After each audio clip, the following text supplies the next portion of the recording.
Assalamu alaikum. Hope you are fine. Today our topic is about write the names of given pictures using a or an correctly. This is an arrow. This is an arrow.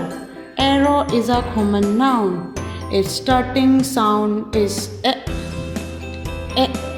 So it's a vowel.